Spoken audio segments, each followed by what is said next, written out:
तंबाकू तो ऐसे हमेशा ही खतरनाक होता है, लेकिन कोरोना काल में थोड़ा ज्यादा ही खतरनाक है, क्योंकि आपको पता होगा कि कोरोना वायरस हमारे रेस्पिरेटरी सिस्टम यानी श्वसन तंत्र को ही ज्यादा नुकसान पहुंचाता है।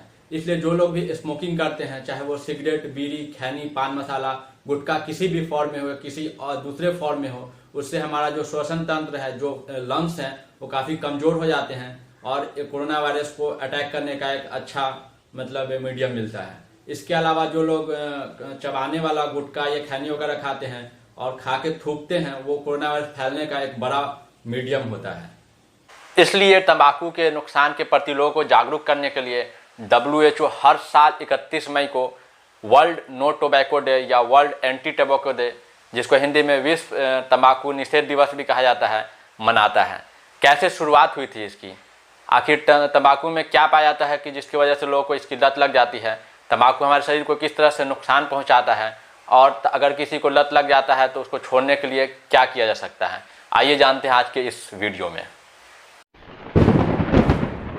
WHO के स्थापना दिवस यानी 7 अप्रैल को पहली बार 1988 में वर्ल्ड नो टोबैको डे को मनाया गया था। उस वक्त इसको नाम दिया गया था वर्ल्ड नो स्मोकिंग डे। इस वक्त WHO ने लोगों से कहा था कि 24 घंटे के लिए लोग तंबाकू से परहेज करें। 1988 में एक रिजोल्यूशन पास किया गया और ये निर्णय लिया गया कि अगले साल यानी 1989 से हर साल 31 मई को वर्ल्ड नो टोबैको डे के रूप में मनाया जाएगा। तब से इसको हर साल 31 मई को ही मनाया जाता है। WHO की बात की जाए तो इसकी स्थापना 7 अप्रैल 1948 ईस्वी में की गई थी। इसका हेडक्वार्टर स्विट्जरलैंड के जेनेवा में है और WHO world no tobacco day के साथ साथ 10 अलग अलग पब्लिक हेल्थ डे हर साल मनाता है। 2021 के वर्ल्ड नो टोबैको डे का थीम है commit to quit. World no tobacco day के सिंबल के रूप में नॉर्मली ऐश ट्रे में गुलाब के फूल को दिखाया जाता है। ऐश ट्रे एक ऐसा बर्तन होता है जिसमें नॉर्मली सिगरेट पीने के बाद उसका जो राख होता है उसको रखा जाता है, या जो सिगरेट बच जाता है उसको उसमें डालते हैं। तंबाकू की वजह से पूरी दुनिया में हर साल करीब 8 मिलियन यानी 80 लाख लोग मारे जाते हैं। इन 80 लाख में 12 लाख नॉन स्मोकर होते हैं, यानी ऐसे लोग होते हैं जो एक्चुअल में स्मोक नहीं करते हैं लेकिन उन लोगों के साथ रहते हैं जो स्मोकिंग करते हैं। तंबाकू वाले प्रोडक्ट में लगभग 5000 टॉक्सिक पदार्थ होते हैं। इनमें 3 सबसे ज़्यादा खतरनाक होते हैं। ये 3 पदार्थ हैं निकोटीन, कार्बन मोनोऑक्साइड और तार। निकोटीन अल्कालाइड ग्रुप का एक केमिकल कंपाउंड होता है। ये तंबाकू में नेचुरली पाया जाता है। निकोटीन का इस्तेमाल करने से हमारे शरीर में डोपामाइन हार्मोन जनरेट होता है। डोपामाइन हार्मोन को फील गुड हार्मोन भी कहते हैं। यह हार्मोन हमें अच्छा फील कराता है। यही वजह है कि लंबे समय तक स्मोकिंग करने से हमारे शरीर में निकोटीन काफ़ी ज़्यादा हो जाता है, जिससे कि डोपामाइन का लेवल काफ़ी ज़्यादा हो जाता है और हमें हमेशा फील गुड रहने की जो लत है वो लग जाती है और हमें स्मोकिंग की एडिक्शन हो जाती है। हालांकि निकोटीन रिलेटिवली हार्मलेस होता है, लेकिन चूंकि ये एडिक्टिव होता है, इसकी वजह से हमें स्मोकिंग करते हैं और उससे अलग अलग टॉक्सिक पदार्थ जैसे कार्बन मोनोऑक्साइड, टार और भी दूसरे जो टॉक्सिक पदार्थ हैं वो हमारे शरीर में जाते हैं और अलग अलग तरह की बीमारियां जनरेट करते हैं। यही वजह है कि निकोटीन का इस्तेमाल दवा के रूप में भी किया जाता है। ऐसे लोग जो स्मोकिंग छोड़ना चाहते हैं उनको निकोटीन दिया जाता है ताकि स्मोकिंग छोड़ने में उनको जो बेचैनी हो रही है वो नहीं हो और वो आराम से स्मोकिंग को छोड़ पाएं। कार्बन मोनोऑक्साइड एक हानिकारक गैस होता है जो इनकम्प्लीट कंबशन से बनता है। ये जब इनसफिशिएंट ऑक्सीजन में किसी भी कार्बनिक पदार्थ को जलाया जाता है तो उससे कार्बन मोनोऑक्साइड बनता है। स्मोकिंग में भी सेम चीज़ होता है। स्मोकिंग में जो कंबशन होता है, जो आग लगता है, वो ठीक से नहीं लगता है, जिसकी वजह से उसमें कार्बन मोनोऑक्साइड बनता है। ये कार्बन मोनोऑक्साइड हमारे बॉडी में इंटर करता है और हमारे ब्लड में जो ऑक्सीजन होता है उसको रिप्लेस कर देता है।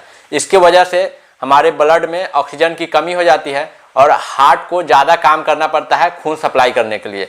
इसके अलावा जो लंग्स है वो ऑक्सीजन ठीक से हमारे ब्लड में नहीं भेज पाता है और धीरे धीरे वो काम करना बंद कर देता है।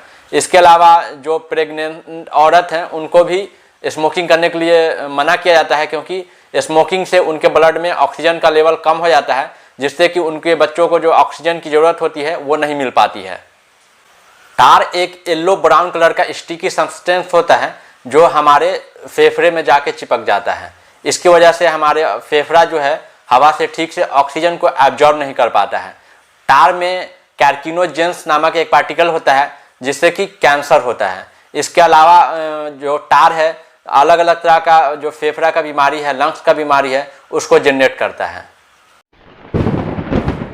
धूम्रपान के जरिए तंबाकू लेने से बॉडी में दो तरह की बीमारी हो जाती है। एक तो अलग अलग तरह के कैंसर होते हैं, दूसरा क्रोनिक डिजीज हो जाती है। क्रोनिक डिजीज को हिंदी में अस्थायी बीमारी या दीर्घकालीन बीमारी कहते हैं। यह ऐसी बीमारी होती है जो या तो ठीक ही नहीं होती है या बहुत लंबे समय के बाद ठीक होती है। तंबाकू का लंबे समय तक इस्तेमाल करने से हमारे शरीर का लगभग हर हिस्सा प्रभावित होता है। इससे हमारा मुंह, गला, आँख, लंग्स, हार्ट, डाइजेस्टिव सिस्टम, यहाँ तक कि हमारा स्किन भी प्रभावित होता है।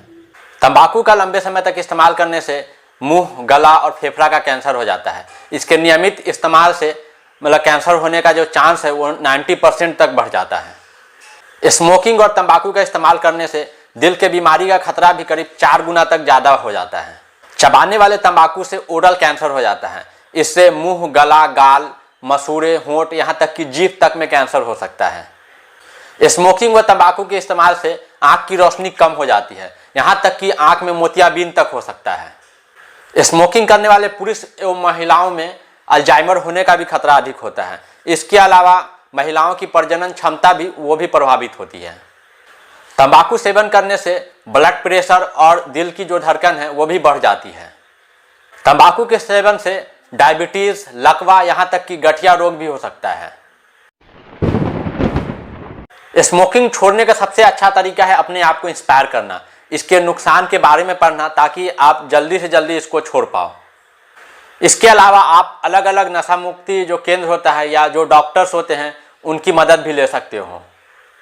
स्मोकिंग छोड़ने के दौरान आपको ज़्यादा से ज़्यादा एक्सरसाइज करना चाहिए, फिजिकल एक्टिविटी करना चाहिए और अपने आप को हमेशा किसी न किसी काम में बिजी रखना चाहिए।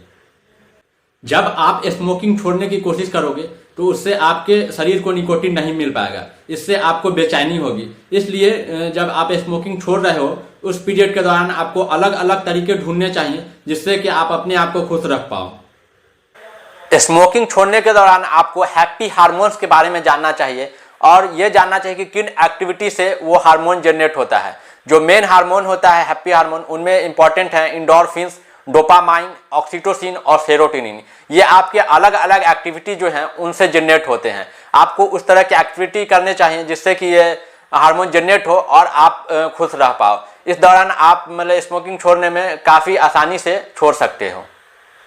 तो चलिए इस वीडियो में इतना ही। अगर वीडियो अच्छा लगा तो मेरे चैनल को सब्सक्राइब कीजिए और इस वीडियो को ज़्यादा से ज़्यादा लाइक और शेयर कीजिए।